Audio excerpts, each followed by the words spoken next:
Hi YouTube, it's Kathy, and this is my weekly entertainment wrap-up for August 16th through 22nd. This week I read 2 books, I watched 1 show, I watched 1 movie, I watched 1 live production, and I listened to 3 books.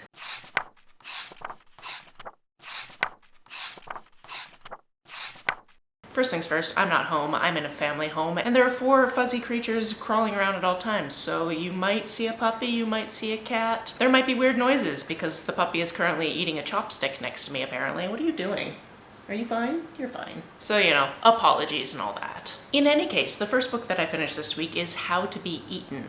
This one is about 5 people who are attending a support group. All of them are based on people from fairy tales. And they're basically talking about these very traumatic experiences of being the people that everybody knows for a certain thing.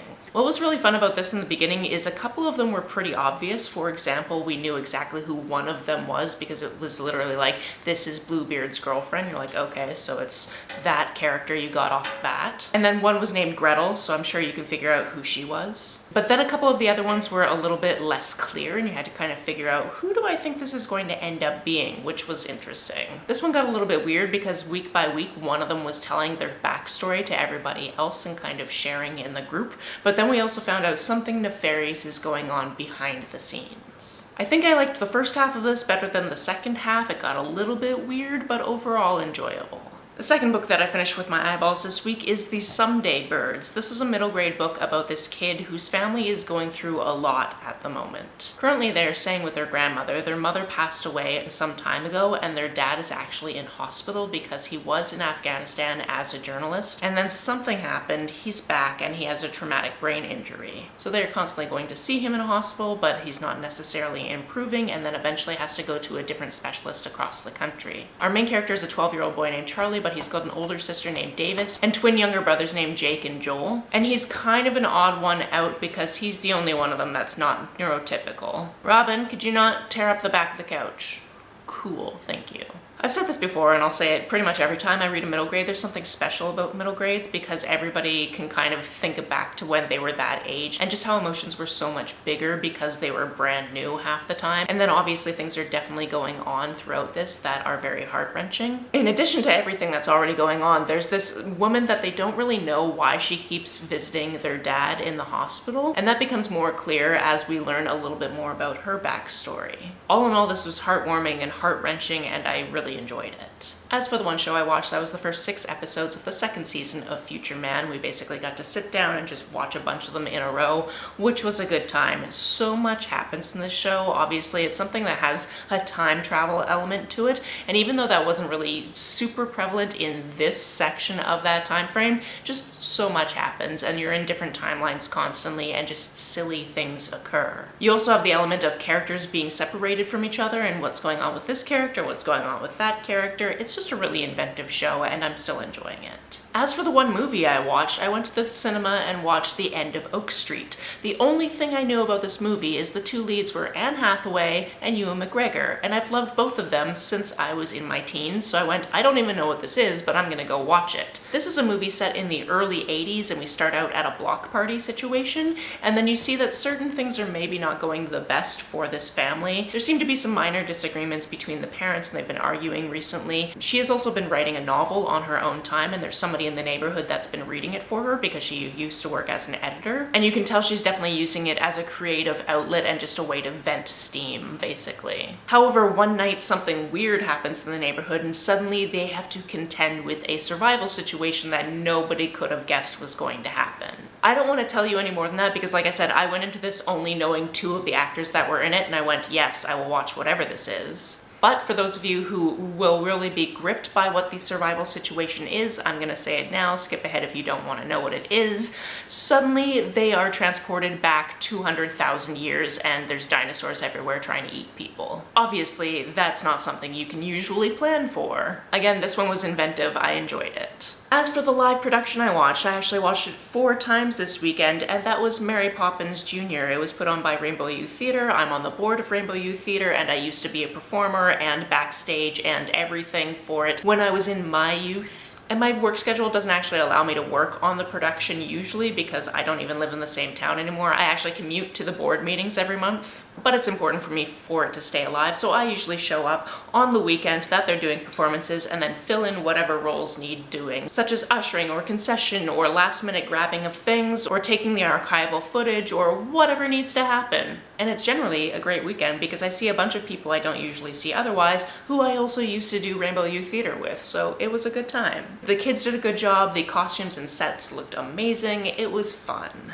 But it's also the reason I'm a little bit tired right now. That and the fact that I did a 16-kilometer hike and then the matinee and then the evening show might have something to do with that. As for the audiobooks I listened to this week, the first one was Coup de Grace. This one is a novella, it's a horror novella, and this one is definitely a little bit weird. Essentially, from the very beginning, we know that this person is deciding to just jump off the flat earth, if you know that phrase. And he lives in Montreal, and he's decided a place to do this is the St. Lawrence River. So he's currently on the metro on his way to go end his own existence. And he gets to a point where he thinks he's supposed to switch trains or something like that, but he can't seem to get out of the building that the train let him off in. And eventually he meets another person, but they just keep going to these different rooms and not knowing how to leave.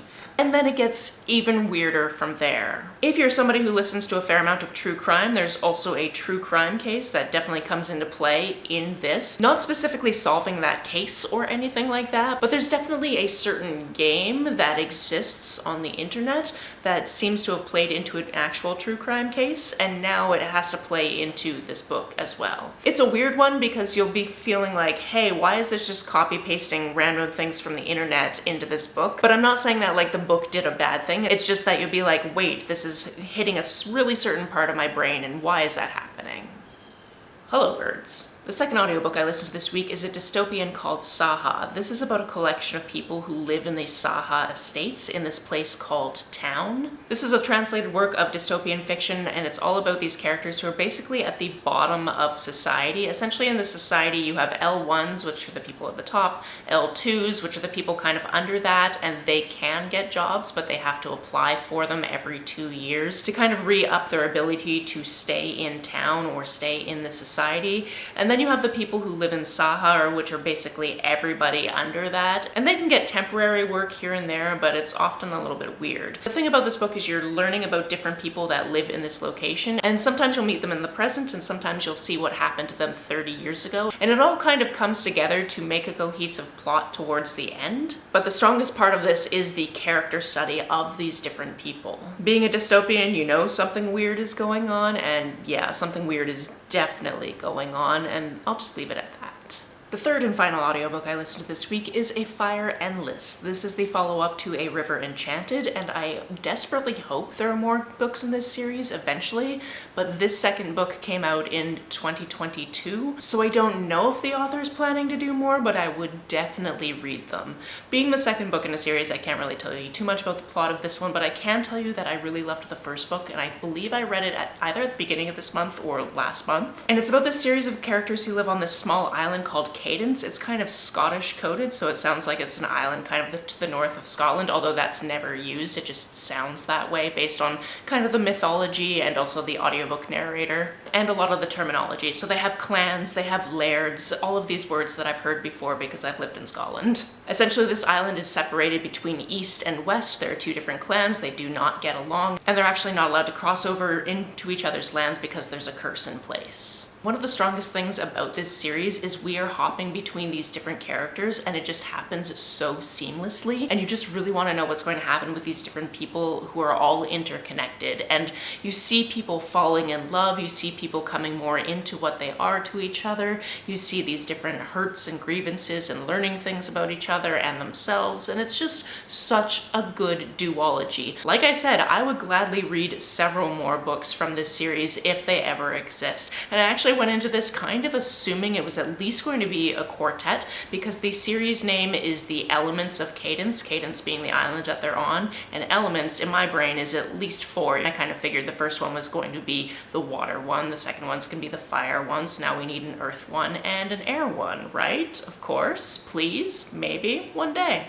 Who knows? For all I know, there will be another one, but it'll be like the next generation or something. That would be cool. That being said, though, this does end in a satisfying, kind of ties up all of the loose ends type of way, so if there aren't ever any more books, that's fine. I'll just have to reread these ones because I really loved them. That's it for this week. If you've read, watched, or listened to any of these, let me know about it down in the comments below. On the way down in the comments, if you hit that subscribe button, that would be very nice of you. If you don't feel like leaving a comment but want to make sure that I know you were here, just leave me an emoji or a smiley face if you happen to be on your keyboard.